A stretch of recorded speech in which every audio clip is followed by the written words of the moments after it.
Yeah, it's a frustrating one. Probably one of the most frustrating ones to going out and done everything right. Tactically, I thought we controlled the game for most of the game. Second half kind of went back and forth, but to give up a goal like that at such a time in such a manner, I think is poor on our end. There's no excuses for a type of goal like that to be scored. We go back and we watch the film and we see what needs to improve. I'm sure it wasn't just one action that caused the goal, but I think as a staff and as the players, it's a gutting goal, that one. But nonetheless, we can't be. We're not going to be determined by one game, one goal. We still have more games to play. We still have chances to turn things around. The progress is there, but the wins need to start coming, and we need to start taking these small things seriously. In the press conference yesterday, we discussed the tempo, and you said you want to control the tempo, and kind of like you predicted, the first half, very frenetic towards the end of the first half, and then a little bit slower in the second half. Mm-hmm. How do you think that you did with controlling the tempo of this game? Yeah, I think the first half we dictated the play, we controlled the tempo, we were able to hold the ball in their half, we were able to move some things around, we were able to get the chances we knew we would get. We just couldn't finish.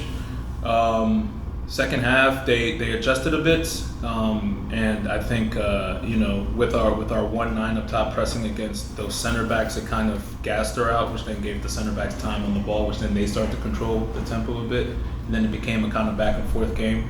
For us, I think it was good. The things we wanted to do were good. And even when we knew we weren't controlling tempo, we were still controlling the space. And like we talked about, it's about those three things: the ball, the space, the tempo. If we can control 2 out of the 3, we would get the things we want.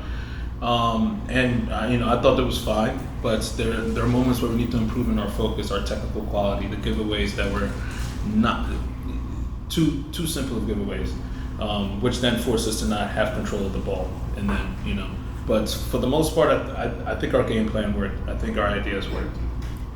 You mentioned your takeaways, but you also were able to take the ball away from them and create some chances, especially, again, later in that first half when you really felt like the tempo was going your way. What did you see in the midfield, and how were they able to kind of expose Tampa Bay and get them on their back foot?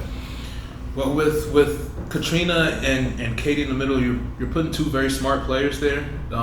We knew, what we scouted, they came out in, which that was a big plus for us. So the players were prepared. They knew the right spaces. They knew the right passes to jump.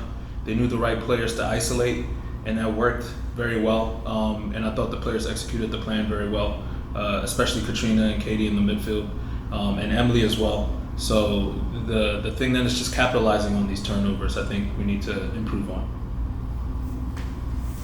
Any more questions? Yes, right here. Coach, thanks for being here. Of course. I had a question. The last time you guys faced Tampa, it was a 3-0 loss. Obviously today was much closer, and you talked about the first half and the pressure you guys were able to maintain. I just wanted to know if there was something specific that you guys learned from the last loss or looked at in order to prepare for today. Yeah. I mean, there are massive things we learn in losses. That's one of our biggest things. There's always something to learn. But no, I think we try not to look too much in the past. Like we talk about our principles. We talk about the things we want to work on. So for us, we believe in just playing our game. Mistakes happen in the past. We tweak things here and there. But the biggest thing is that we have our principles. We have our sub-principles. We have our player actions. If we lean on our principles, the sub-principles start to show. When we execute the sub-principles, the player actions become easy, and I think that really helped us in this game. Just leaning on our principles. Things get a little bit frantic, that's normal. Things won't go our way, that's normal. But then getting back to our principles, I think really helped us this game to at least keep it a close game, keep it an optimistic game. And for us, honestly, I think we could have taken the lead once or twice in this game. Thank you. Yeah. Yeah, right here in the front row. Unfortunately lost today, but you're up against Brooklyn next week. Yeah. Is there a specific strategy or game plan from Tampa that you thought was effective and you would like to use in next week's game? I think the idea with controlling the tempo of the game is something that we'll take from this game and carry on, not just against Brooklyn, but in all our future games. But for us, it's about going back and looking at Brooklyn, seeing what they do well, seeing what they don't do well, and structuring our game plan around that. But like we always talk about, is again just building on our principles and taking that to Brooklyn. I think if we do that, the game will take care of itself. All right, thank you. Thank you. Any other questions for Coach tonight? Coach, the fan support was visibly more different this game than the last home game that you had. So just talk about, I know it was a tough loss, but talk about just seeing the fans in the stand and what it means for this DC Power team to continue to grow its fan base here in DC. Yeah, I mean, it means everything, you know. It kind of puts pressure on us to get the fans the win, to get the fans some points, to get them something to cheer about. But the good thing is they're showing up and they're cheering, and more keep coming. It's amazing for us. I mean, it lifts us, especially when you're down the caution, you know, momentum's not your way. That's when that fans really get into it. And then also they kind of help with the refereeing, because some, you know, so no, having the fans at home, playing at home, there's nothing like it. There's absolutely nothing like it. We're so grateful, and I speak about our front office a lot and the things they're able to do, and the fans showing up, that's a testament to them. So really happy with it. Thank you.